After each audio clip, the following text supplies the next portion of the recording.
On this millennial review, we're taking a look at a 130-piece tool case from Pittsburgh. Of course, Pittsburgh is a Harbor Freight company, and it's part number 63248. But the idea here is this has a fair amount of different tools and options that are in here. It's relatively low cost. I'll have a link in case you want to check it out. But this has SAE and metric tools inside of here, and I bought this to go in the back of my pickup truck just so I had a tool set if ever needed.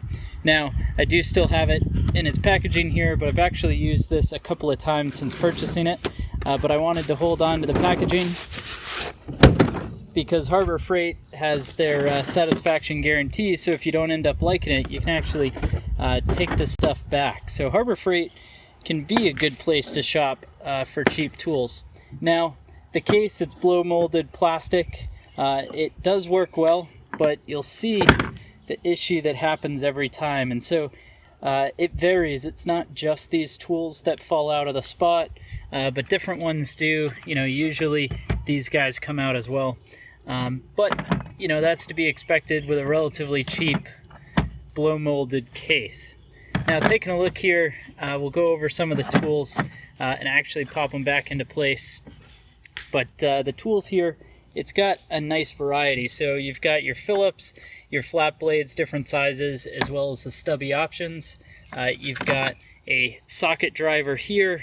That way, if you need to use one of these guys, you've got it, and that allows you to have a whole bunch of different sized screwdrivers. So that's a nice piece to be in here. The Allen keys are a little bit pitiful, but they'll get you out of a pinch. You've got a good size range, both SAE and metric. And then something that I know they add to basically buff up the content number, but you've got some nails, you've got a couple hangers as far as for pictures, you know, so that is nice to have. But I can imagine seeing in the future, I would reuse this box for, you know, fuses or electrical bits, things like that, that might be more useful in my case. But you do have 10-foot measuring tape, which is nice. In here, a small socket adapter you can actually see from the last project I had. That's still there, but small extension bar.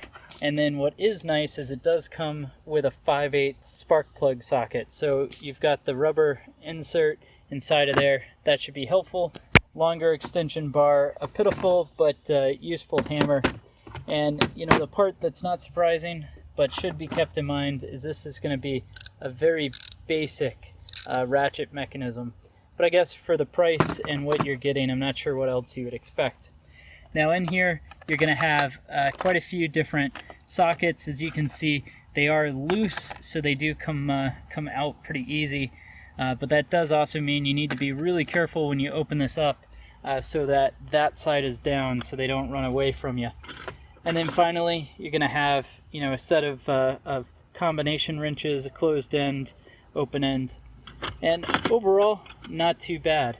So go ahead, let me know your thoughts down in the comment section below. Let me know what you think about this relatively basic but, you know, emergency toolkit, or, you know, a beginner homeowner's toolkit down in the comment section below. While you're at it, be sure to hit the subscribe button. That way you can see more videos like this into the future. And thanks for watching.